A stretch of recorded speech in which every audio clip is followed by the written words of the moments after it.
खुलुमबाय। बे समाव प्राइम 24 हेडलाइन्सआ मोनसे दुखुनांथाव रादाब फोसावनो आखायाव लादों। धेमाजि जिल्लानि सिमेन्टसापरि पुलिस थानानि सिङाव थानाय 3 नं बिजयपुर गामिनि रत्नेश्वर बसुमतारीनि बिसि मनिका बसुमतारीया थांनाय बोसोरसे सिगांनिफ्रायनो गोब्राब लोमजानानै दङ। डक्टरा फोरमायनाय बायदिब्ला मनिका बसुमतारीनि किडनिया देहायाव जेबो खामानि होलिया। मनिका बसुमतारीया किडनि फेलार जानानै दङ। बोसोरसे सिगांनिफ्रायनो गुवाहाटी मेडिकेल कलेज हस्पिटाल आरो नेमकेयार हस्पिटालाव ट्रिटमेन्ट खालामदोंमोनब्लाबो रांखान्थियारि जेंनानि थाखाय मोजाङै फाहामथाय होनो हायासै। मनिका बसुमतारीखौ फाहामथाय होनायावबो गोबां रां दाहार लानांगौ जादों होननानै फोरमायदों। बे समाव रत्नेश्वर बसुमतारीया गोबां रांखान्थिनि आंखाल जानानै दङ।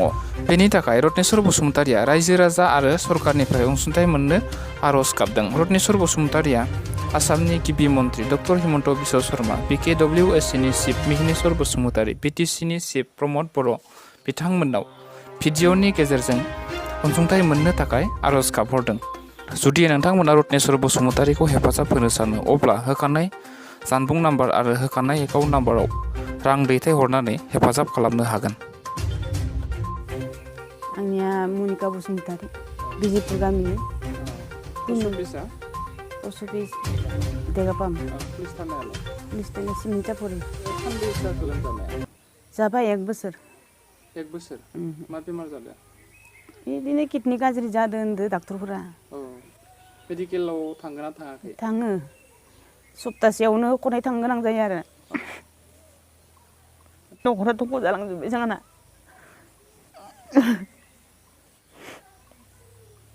गथ' गथायबो फरायहोनो हाला, आलाय सिलाय जाजोबलांबाय, मोसौ मोसा धंस जाजोबलांबाय, हा हु फानलांबाय, गासिबो जोबनो हमबाय, न' बां बायला जिला जालांजोब्बाय। सरकारा अननानै मदद होयोबा हामगौमोन आरो।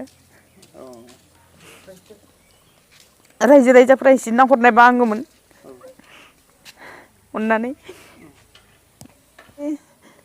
होयोबाथ' सबबो होनायबा हामगौमोन आरो। दा गथ' गथायफोरबो फरायहोनो हाला, बिदिनो धंस जालांजोब्बाय। आरो माबायाबो फिसायाबो जेरावबो थांनो हाला, खामानि मावनोबो आंखौनो गारनानै सप्तायावनो डाक्टरनाव थांनो गोनां जाबाय थायो। नोंनि फिसाया मा मावो? जेबो मावनोनो उपाय राहायानो गैला, फैसा थाखा दिहुननोनो राहा गैला। दा मा खालामनो, आंखौबो गारना थांनो हाया नायोबो, आरो गथ'फोरखौबो गारना थांनो हाया। गथ'फोरनि फारसेबो नायनो गोनां जायो। आंबोथ' नायबाय थानो हाया, बेमारि मानसि। ओमफ्राय साबैसेसो गथ'फोर दङ? 3 दोङो। 3? बेसेबां गिदिर जाखो बिसोर? सासेया 12 बोसोर जाबाय, बे सासेया 10 बोसोर, बे सासेया 8 बोसोर। बेफोरबायदि गथ'फोरखौ बोरै गारना थांनो, आरो आंबो हाया, मावनो दांनोबो हाला। थाबाय, ट्रिटमेन्ट खालामबाय 1 बोसोर। बबे मेडिकेलाव लांदोंमोन? नेमकेयार, ओमफ्राय आरो जिएमसि भांगाघराव। दा डिब्रुगड़आव थांगासिनो। उपाय गैया, थाङाबाबो आरो नायनाबो थानो हाया, नायजेर बुथारना दोननो हाया। थांनो गोनां जायो बिदिनो दाहार दुहार लानानैबाबो। मा खालामनो, दा रायजो राजाफोरनि बिराद फैसा दाहार जाना दङ दा, बेफोरखौ मारिनो हायाखै। मानसिफोराबो बिनोबो हाला। बेमारखौ फाहामनायाव बेसेबांसो रां नांगौ जागोन दा? 20 लाखसो थांगोन होनदों मानसिफोरा। डक्टरफोरा बिदो आरो बिदि, नों जुदि किडनिखौ ट्रेन्सफार खालामनोबा इसिनि नांगोन होनना बुंदों आरो। खुलुमबाय, आंनि मुङा मुस्रि रत्नेश्वर बसुमतारी, गामि 3 नं बिजयपुर, पिअ देगापाम, डिस्ट्रिक्ट धेमाजि, आसाम। आंनि बिसिनि मुङा मुस्रिमा मनिका बसुमतारी, बैसोआ जाहैबाय 35 बोसोर। थांनाय बोसोरनिफ्राय नेफ्रलजि सिकित्सा जागासिनो दं। नेफ्रलजि सिकित्सा माने डक्टरा बुंदों जे डक्टरनि रिपर्ट बायदियै आपनार किडनिखौ डेमेज जादों होनना बुंदों।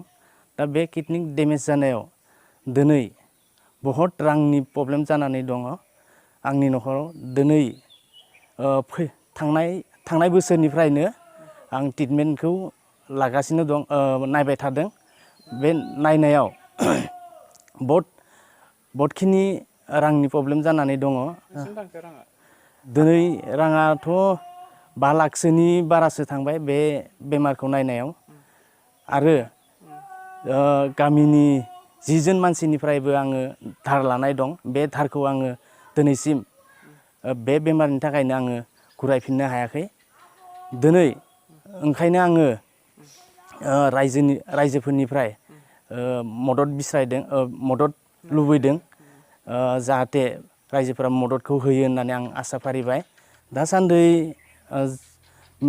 डिब्रुगड़आव लागासिनो दङ डिब्रुगड़ मेडिकेल कलेज बेयाव लागासिनो दङ सप्तायाव जोङो खेबनै थाङो खेबनैयाव जोंहा गारि बास भाराया बे डायलिसिस खालामनो थाङो आरोखि बे बेरामखौ डायलिसिस खालामहैयो ब्लाड साफा आरो इउरिन साफा खालामहैयो दा इउरिन साफा खालामनायाव जोंहा माखासे दुखुथिया लकडाउन होनानै गोबां जेंना फैबाय गारि भाराया आपनार 500 थाङोमोन आप एन्ड डाउन दा 500नि माबायाव भारा लानो गोनां जायो रिजार्भ बे रिजार्भआव थांलाय फैलायनो 2500 3000 बेबायदि थाङो आरोखि खेबसेयाव जुदि मासाव हप्तासेयाव जुदि खेबनै थांनो गोनां जायोबा मासाव 8 बार थांनो गोनां जायो आपनार गारि भारायानो 20,000 थाङो आरोखि दा गोरिब बेबायदि गोरिबा माबायदि जोङो बेरामखौ नायनो हागोन उपाय गैया न'खरनि गासैखौबो जोङो हा हु फाननो हमबाय जेबो गैला आरोखि दिनै जिबनल'सै दिनै ओंखायनो आसामनि गिबि मन्त्रि डक्टर हिमन्त बिश्व शर्मा सार लोगोसे BKWACनि गाहाय मिहिनीश्वर सार आरो लोगोसे BTCनि चिफ प्रमद बर' सारनिसिमबो आरो जुनाय बिधान सभानि हनमाननीय भुबन पेगु सारनिसिमबो दिनैनि जा आंनि न'खरनि बा बेमारनि नीतिखौ जे जाफुंसार होगोन होननानै आं सारमोनखौ खावलायहरबाय दिनै बहुतखिनि आंनियाव रांनि प्रब्लेम जानानै दं दिनै बेमारखौ बे आंनि बिसिनि बेमारखौ नाय 1 बोसोर जाबाय बे 1 बोसोर जानायाव बेमारखौ नायबाय थानायाव 5 लाखसो खरसा जाबाय दा नोंथाङा मा मावगासिनो दं दिनै आंथ' जेबो खामानि मावनो हायाखै बारु उपाय गैया बे बेरामजोंनो गारनानै थांनो हाया गुबुनाव बेरामखौनो थाबाय थानो गोनां जायो उसुबिदा जायो दा बे बेमारखौ फाहामनोब्ला बेसेबांसो रांनि गोनांथि जागोन बे बेमारखौ फाहामनोब्लाथ' आपनार बहुत लाखसो नांगौ जायो 20 लाख 15 लाख बेबायदि रां नांगौ जायो दा आं बनिफ्राय बेबायदि आं बरननो हानो ओंखायनो सारमोननिसिम आं आर'ज खालामो जे आंनि जानिखि बिसिनि गोदान जिउखौ सोना होफिनगोन होननानै आङो सारमोनखौ खावलायबाय गले-गलेनो आरो गासैबो आसामनि रायजो राजाफोरा जे आंखौ मदद होगोन होननानै आङो आसा खालामबाय बे बेरामखौ फाहामनायाव जे आसामनि बर' रायजोफोरा बा गुबुन हारिफोरा मदद होगोन होननानै आं आसा खालामबाय आरो जोंनिनो बर' माहारिनि आफादफोर बे आफादखौबो आं खावलायनाय थाबाय जे गासैबो आफादानो जाहाथे बे बेरामखौ फाहामना होगोन होननानै आङो आर'ज खालामबाय रायजो राजानिसिम आरो माहारियारि आफादफोरनिसिम खावलायहरनाय थाबाय जे आंनि बिसिनि बेरामखौ जाहाथे फाहामना होयो होननानै आं आसा खालामबाय बेखिनिखौनो आङो बुंनाय जाबाय रायजोफोर